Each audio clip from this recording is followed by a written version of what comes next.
November. So not a total, not a long time. Let me say this. Yep, I got it. So I've not been there for a terribly long time, but we'll talk about that as well, how I got here. I oversee digital marketing strategies, all of the optimization, all of our digital distribution, and that can include social media, search engines, newsletters, partnership, news aggregators like if you've heard of Smart News or Newsbreak or something even like Google News.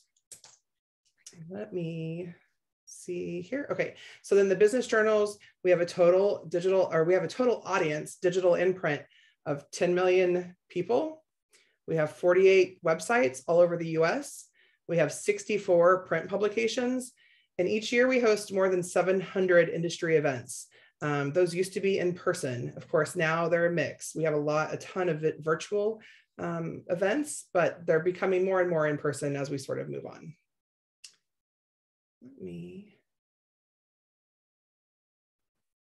Okay. There we go. So how did I get here? Here are, I've got a journalism degree. I've got a political science degree. I went to Wichita State University, which a lot of people didn't know about until the basketball team started getting really good. But when I was going there and before I went there, it was the baseball team. That was great. But my family grew up there. My family's all still there in Wichita. So I thought I was going to go to law school.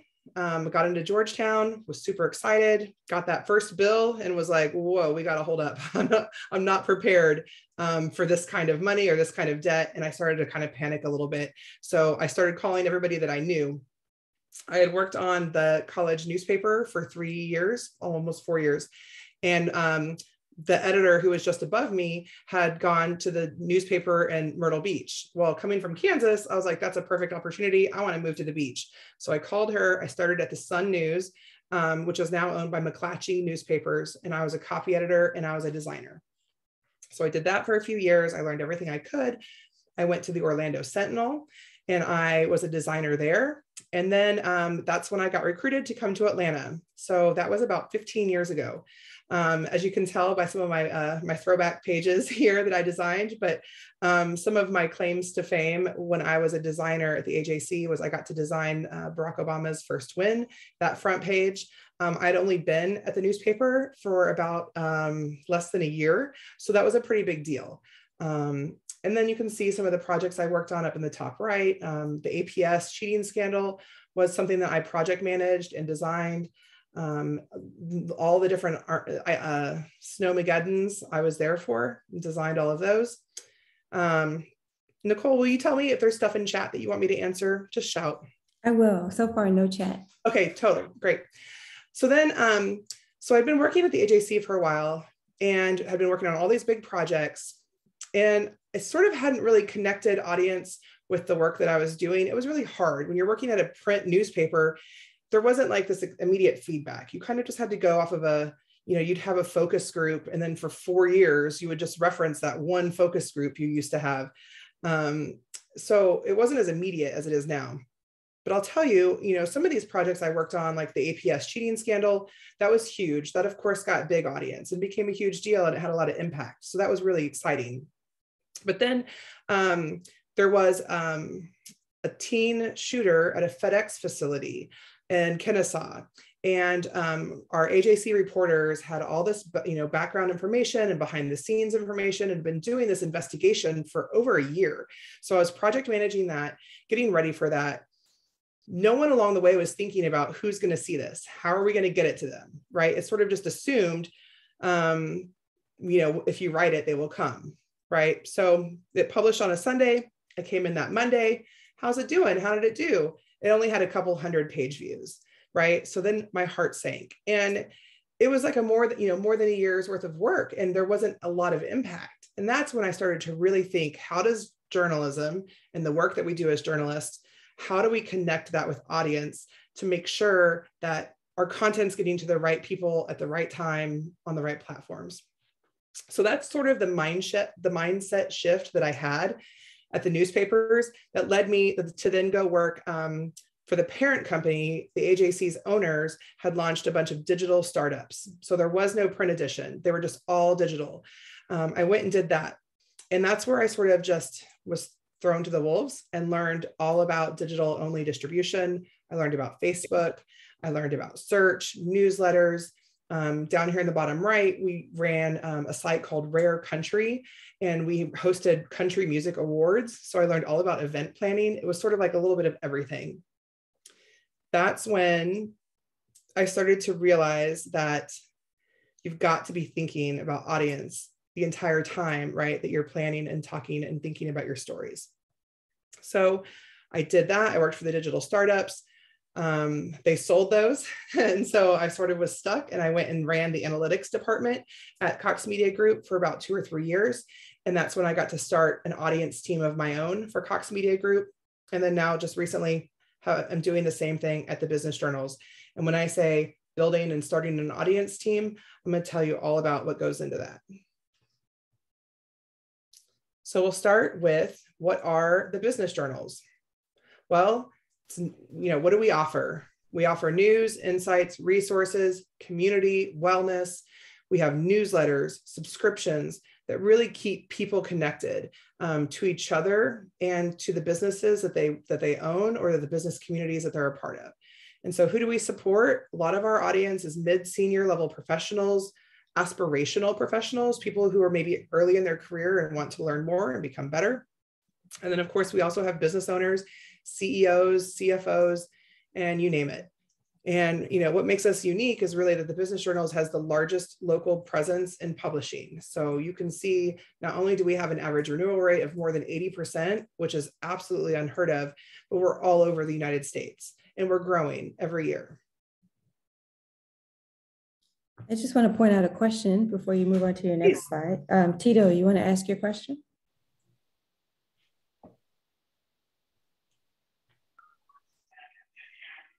Yeah, sorry, my computer was acting a bit slow. But so what is something you wish you would have known before you started digital, whether that's like a certain skill set that you needed to develop, or just a general piece of knowledge that would have helped you? For sure. I mean, I'll tell you, when I had, it's a lot of my career has been the connections that I've made and the networks that I've made. And so, my previous boss from the AJC was the one that launched these digital startups. So he was the one that kind of came and got me and said, hey, come help us. And I said, digital startups? I don't know anything about Facebook. I don't know anything about search. I don't know anything about newsletters. And he was like, I can teach you all of that. He was like, what you've got to know is project management, how things work, and good journalism. So I think that was sort of something I wish I had known earlier, because I really limited myself. I mean, I stayed at the AJC for 8 years and I loved it there, but I might have branched out or tried new things sooner if I realized that, you can learn digital, and I can teach anybody digital or search pretty quickly, right? Like, I really want somebody who's got a good foundational knowledge of journalism and what's important and news judgment, and somebody who understands like project management and how to bring all the pieces together. So that's sort of what I wish I had known earlier. And I'll talk to you toward the end. I've got a whole slide where I'll talk about the kind of skills that we need and that I look for when I hire. Thank you. Does that answer your question? Yeah. Oh yes, definitely. Thank you. Okay, cool.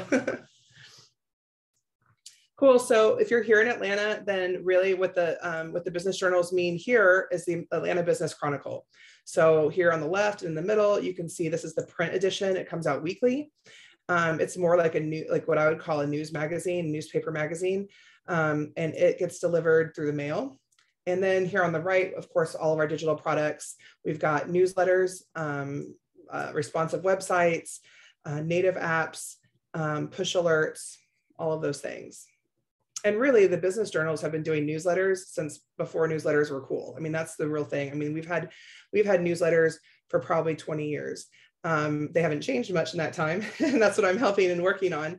But they really do have a strong newsletter base because of the audience and the professionals that they appeal to. They've been using email, and they're used to email, and that's what they like.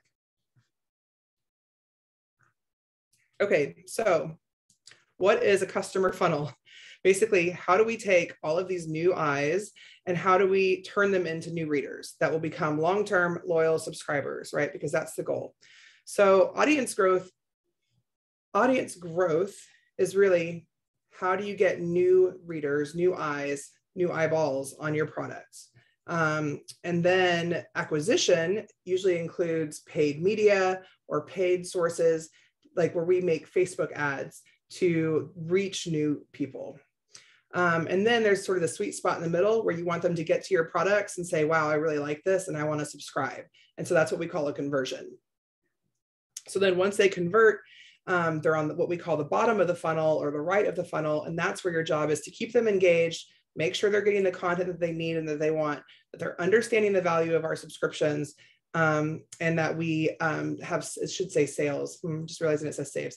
It's sales and retention, right? So it's really, how do we sell them into other products? How do we take a single CEO and convert him into a team subscriber where he'll bring his entire team on? Or how do we retain them as long-term subscribers? So really my half where I live in audience growth and audience development is on this left side. How do we get new eyes on our products?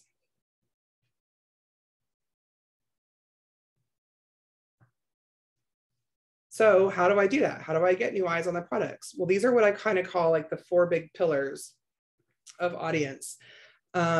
So there's social media, which you all are very familiar with, I'm sure. You've got Facebook.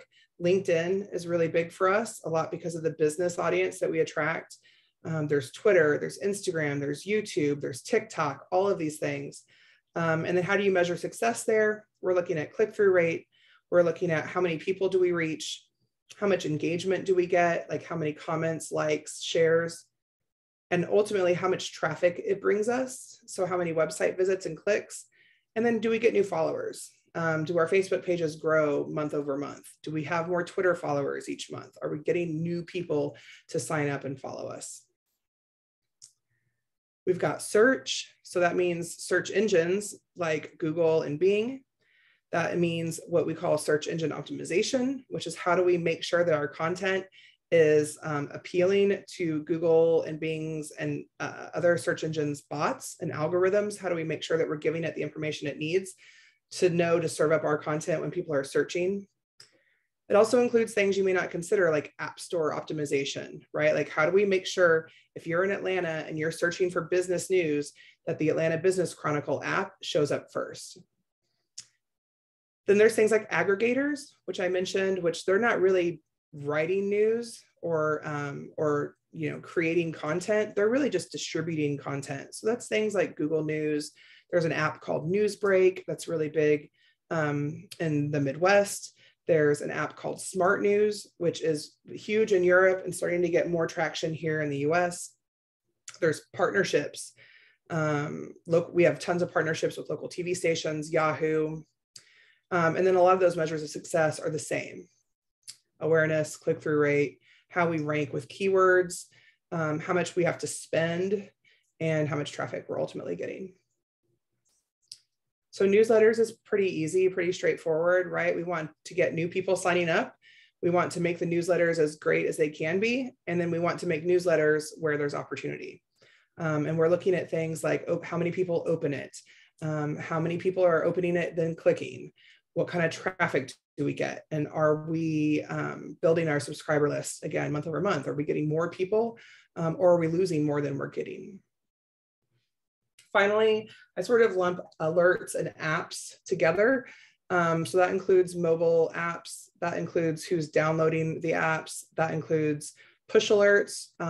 For us, it tends to be really heavy on desktop push alerts, which doesn't necessarily fit into my daily schedule or how I like to get alerts. But a lot of our audience, they really like desktop alerts because they're at work, they're in the office, they're on their desktop or they're in Chrome, and they want to get those kinds of alerts. And then of course, push alerts, the kind you get on your iPhone or your Android device. And again, it's just a lot of the same. We want to get more people signing up. We want to make sure that we're sending a certain number each day, that we're getting high click rates, and that we're driving lots of traffic. Are there any questions about these types of audience? Yeah, I have a question. Sure. So of these like 4 pillars, which one would you say you guys are I don't know, are the most challenged by? That's an excellent question. So, I mean, each one has its own challenge. So I'll say, when I mentioned that I worked for the Cox Media Group digital startups, one of our challenges there was that we were heavily on social. We were like 80% social traffic, which seemed great at the time. And then Facebook changed their algorithm and we tanked in like 6 months. We lost like 60, 70% of our traffic, right? Because we weren't diversified. So when I came to the business journals, I was like, wow, it's kind of cool. We've got about 30% social. We're about 30% search. We're about 20% newsletters, and then probably 10% apps and alerts, and then the rest are just direct, whoever comes to the site. So, right now for me, our social is kind of like a well-oiled machine. So a lot of it's automated. It's sort of just chugging along in the background. We adapt to the algorithms, but it's not a huge like day-to-day challenge. I would say for the business journals right now, our challenge is search. So we struggle to make sure our content is optimized for search. I'm actually hiring for an SEO editor, which would be a really great position for me to help get us like better strategies, better best practices. But search is hard, right? Because Google is just like Facebook, is constantly changing their algorithm. And you have to adjust to it every day. So, I mean, for us, search is hard, but, search and social both are also, we don't own those platforms. So we're sort of at the whim of those platforms. If Facebook changes their algorithm, if Google changes their algorithm, we just have to deal with it. So, I talk a lot with my teams about newsletters, apps, and push alerts because we control those, right? We own newsletters, we own the apps, we decide how many push alerts to send. So it's a lot more stable and reliable. Yeah. Thank you. Great.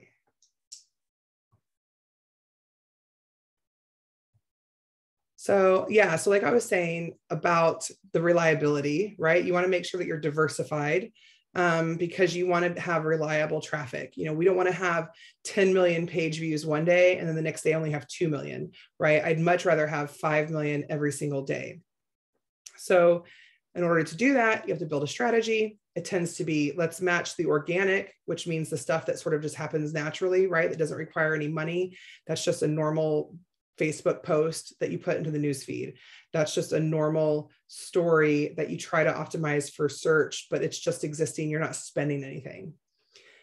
If you take that and you pair it with what we call paid, which is that sort of Facebook ads, LinkedIn ads, or Google search ads, the kind that you see at the top of your search results, when you mix it with paid, you can sort of make a better, more predictable source of traffic. So how we do that, I spend a lot of my time with my team building best practices. And that's really how do we analyze and maintain all of those pillars, and how do we have constant training so that we can make sure that we're always adapting and evolving. We do what I like to call optimization, which is just A/B testing. We want to make sure that we're always doing the best that we can. If we A/B test something and it improves by 50 or 100%, then that's great. That's a win. That's going to provide us with double the traffic. We also have what I call content campaigns, which are just sort of strategic campaigns. Right now it's Black History Month. We produce and distribute content around that. Next month, when it's Women's History Month, we have content and campaigns that we produce that are around the theme of women's history and women in business. We'll do the same for Mental Health Month. All these sort of events throughout the year, we're thinking about how does this affect the business community and how can we tap into what people are talking about. And then there's paid. And that's just how do we use money to strategically target subscribers and build audience around our best performing content. So what we do with that is, there's some things like we have an event coming up and we want people to sign up. So we'll make a Facebook ad. Okay, that's pretty straightforward. Or we might also have a piece of content, right? A list of Georgia's top 10 colleges, and that's doing really well on its own. So we'll take money behind it. We'll target it to people who have a high propensity to become subscribers. and then it's worth the money that we pay. You know, you might spend $1 per click, but we know that subscribers over time are worth $10 or whatever. You know, you have to know that you're making more than you spend. And that's sort of part of the strategy. Are there any questions before I move on?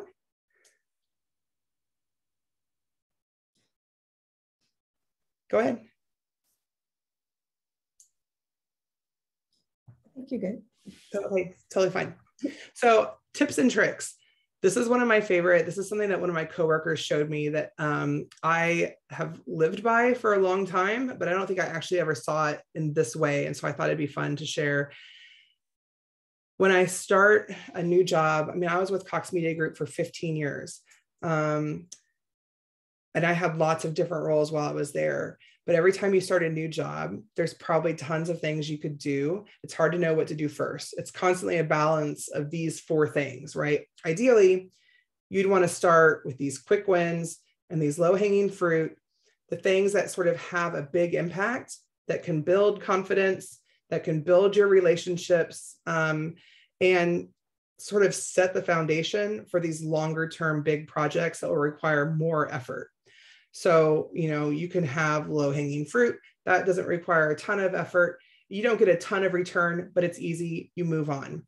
Those quick wins are things that, you know, also don't require a ton of effort, but they might have more impact and they might get more recognition. And that's sort of good because it helps you build the clout that you need to be able to tackle these big projects that take longer to plan.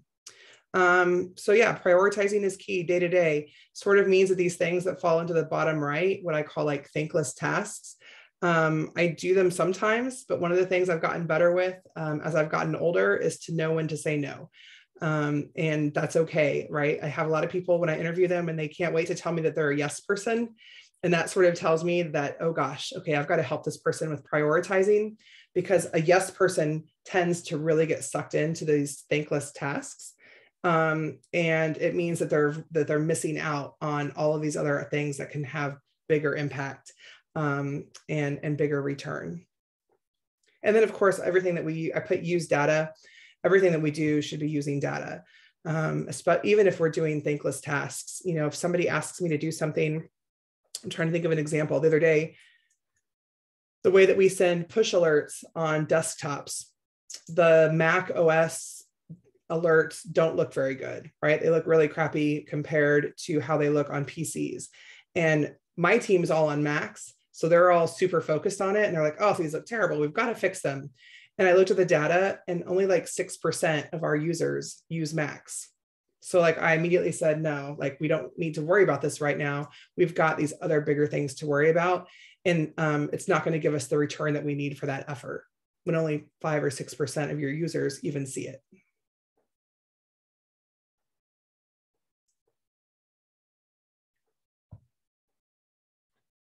So what does a team look like? How do you build a team? You know, my title really is just focused on audience growth. So that's me on the left side. So, you know, I have somebody who's doing paid media, those ads and targeting that have a budget. I've got somebody who's doing social that's just organic. I'm hiring for an SEO editor who will really be focused on best practices and working with newsrooms. I've got an SEO product manager who's like technical, working with developers, making sure that our websites work and are optimized for the search engine bots.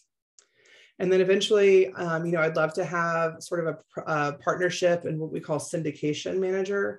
I'd love to have somebody working on newsletters as an editor with the newsrooms, and then also managing newsletters as a product, like making sure that they're working right, that we're A/B testing them, that we're designing them correctly, and that they're staying best in the industry.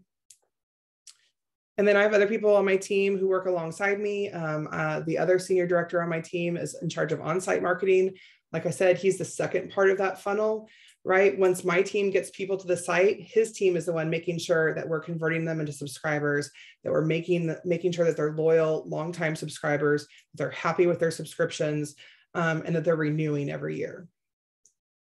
And then we also have operations and sales on our team.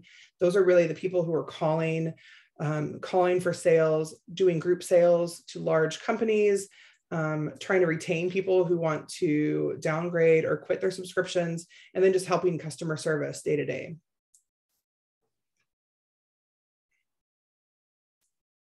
So what kind of skills? We talked about this at the beginning, like what kind of skills do you need? And what, the kinds of things do I wish that I had known sooner? I focused a lot on, gosh, I wish I knew all these different programs. I wish I would have spent more time learning programs, when really I realized it's not really the programs that I know. Generally, they're all the same. This is sort of an example just for us at the Business Journal. These are all the programs that we use. A lot of these I had never seen before. But once I started looking at them, it's like, oh, okay, the newsletter platform is not that different from other newsletter platforms. The data dashboards, they're not that different from the other data dashboards that I've used, right? I'm more looking for the kinds of things that make a successful journalist, a successful strategist, a successful marketer. That's problem solvers, experimenters, innovators, people who are creative, who are self-starters, and who can sort of manage projects, keep things going, meet deadlines. There's some hard skills, right? Like the Adobe Creative Suite is something that I know and learned, Google Suite, Facebook, there's all sorts of social certifications you can get. And then of course, what tools? True Anthem we use to manage our social media. That's sort of an AI automation tool. Sprout is a tool that people use for social. SEMrush is a search engine tool. And then, like I said, for newsletters, they're all kind of the same, right? I've used Salesforce, Posta, Marketo, Sailthrough. They're all just newsletter platforms like MailChimp. If you're familiar with that, they're just all kind of the same. It's really just understanding the bigger picture and not focusing on these sort of individual platforms themselves. So how did I get these skills, or how would you get these skills? For me, I just learned it in newsrooms, right? I told you how I started small.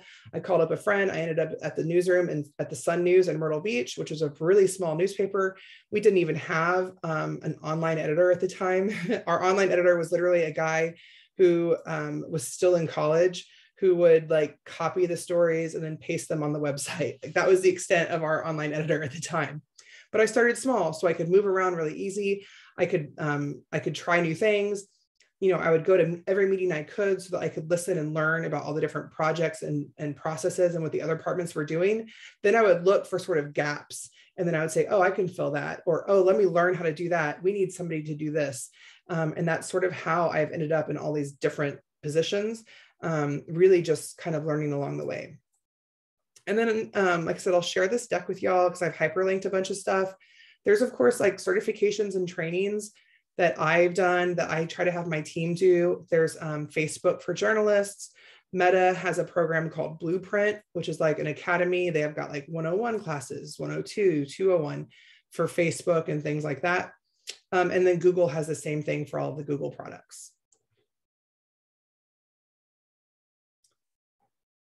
So then what's next? Well, like I said, the bottom line is really never stop learning. So the best advice I've ever been given recently was to set aside time each week to look for inspiration, catch up on what the industry is doing, and learn new things.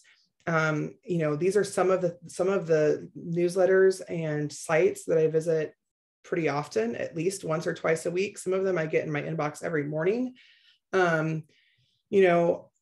3 years ago, I didn't know anything about search. And now, I work on search engine optimization every day, right? So it's sort of just like, we're constantly learning, we're constantly adapting to changes in the industry or new things that are happening. I also hyperlinked a ton of these newsletters and sites that I love. Marie Haynes is an SEO consultant, and Neil Patel is as well. They also do social media, but they're great with audience building. Pointer Institute is for journalists, and they have a daily Pointer report that comes out and sort of talks about what's happening in the industry, the media and journalism industry. There's some newsletters like Search Engine Roundtable, Search Engine Journal. Here in Atlanta, they have Digital Summit. It happens once or twice a year. It usually happens I think it's at the Civic Center, or maybe I can't remember. It's been digital, or it's been virtual for the past couple of years. I can't remember, but they used to have it in person. It brings all sorts of digital and audience people together. As far as news organizations, like I wouldn't even say newspapers anymore, because like the New York Times, the Washington Post, those are like media technology companies, right? They've become way more than just a newspaper. And that's the same for sites like Vox, Quartz, Axios. Here in Atlanta, especially in other cities, they've been launching new newsletters to really tap into hyperlocal news. The Online News Association I love. WTF Just Happened Today is a great site that journalists really love. And then of course, I started off as a news designer, a print designer. So the Society for News Design has been really helpful for me. They really appeal to a lot of digital folks as well now. And there's a blog on True Anthem, which is a tool that we use that I find really helpful. So like I said, we'll share this deck with you, and those are all hyperlinked and you can just check them out. And if they're for you, they all have free newsletters or things you can check out. Yeah. Sorry, I actually had 2 questions. I meant to ask this, I think a few slides ago, but so how many, you might have mentioned it, but I was wondering how many people are a part of your team and how many people do you think should be a part of your team? Because I know you were talking about you wanted to add like a syndication manager and things like that. So yeah, for sure. So right now it's me just on, so on my team itself is all these 3 boxes. So we're like 20 people, especially because customer service is a big, I mean, there's several people on that team. My team itself, it's me, got a paid media person, an organic social person, an SEO editor, and then I'll be hiring for a newsletter editor later this year. So that's 5. What I wish I had, oh, and I've got an SEO product manager. He's a technical person. So I'll have 6. And then, but what I really want too is somebody to help with partnerships and syndication. That's another full-time job. That would be 7. And then I would like to have what I would call a newsletter product manager. So I would say, if you've ever worked in the service industry, you've got back of the house and front of the house. I call like these product managers are very back of the house, right? Like they're under the hood, they're making sure that the products are working, they're working with the vendors, they're making sure that, you know, the feeds are working and technically these products are working. The editors, so my SEO editor, my newsletter editor, they're really forward facing, front of the house. They're working with the newsrooms. They're making sure that the newsrooms and processes are optimized and that they're getting best practices and stuff like that. So let's see, 1, 2, 3, 4, 5. I have 5 now. I'll have 6. I would like to have 8. okay. But I will say at Cox Media Group, there, you know, I was running, we had 65 TV and radio stations, and I only had me and 2 other people. So I'm already on a bigger team than I was. Yeah. Thank you. I would say too, what's really interesting is this stuff sort of ebbs and flows, right? Like I would say the business journals 3 or 5 years ago probably only had 1 person, 2 people maybe thinking about audience growth, right? So it's like, as they sort of see the value and see the return, that's when we start to get more and more support to hire all these extra positions. So yeah, I have the support now to hire 2 more, maybe in then another year or so, I'll have the support and the proof I need for results to get those other last 2 that I want. Good luck. Yeah, thanks. I'll need it. I have a question actually. Yeah. So I would love for you to talk about how, for example, you said some of the things in front of the house, like the social editor and the SEO editor. How do you get the buy-in from journalists to couple with your team, to partner with your team, to think about audience from the social standpoint, from an SEO standpoint? Yeah, that's a great question, because I think that's part of, like, when I was talking about my mindset shift, it really was just that, right? I had to change the way that I was thinking as a journalist. And so, you know, I was just talking to a job candidate and I said, gosh, you know, sometimes people get really intimidated when they talk to a big group of journalists because they ask questions for a living, right? Like they get the truth as their job. And so it can be really intimidating for somebody, especially if you're corporate, right? They automatically are like, wait a minute, who's this person from corporate? And if you don't have journalism chops, then they're extra skeptical. But I'll tell you, like, we talk a lot about making sure our content is seen and making sure that we get the full value of our journalism.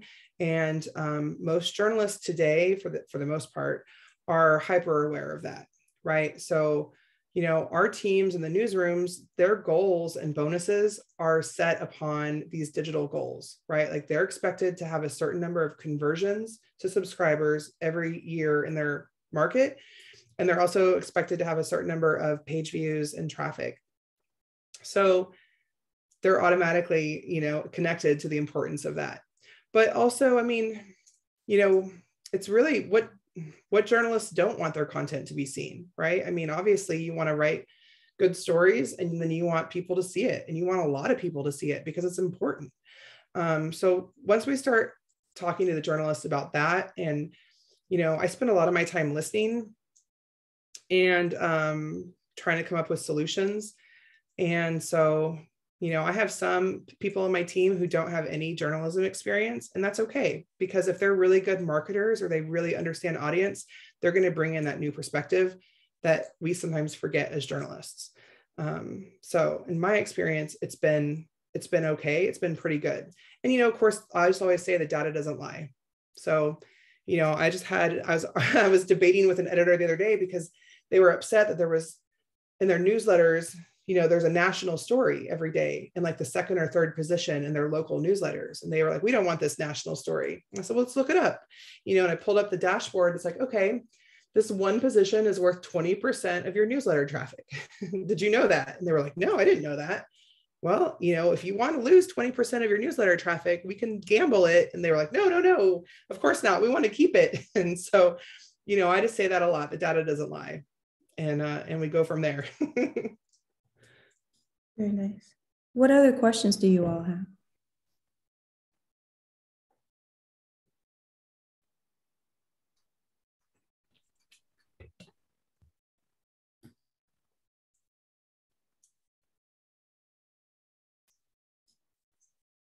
She gave you a lot. Yeah. Yeah. Sure. I'm taking it all in right now. Yeah, that was a lot. I do want to say thank you for coming though.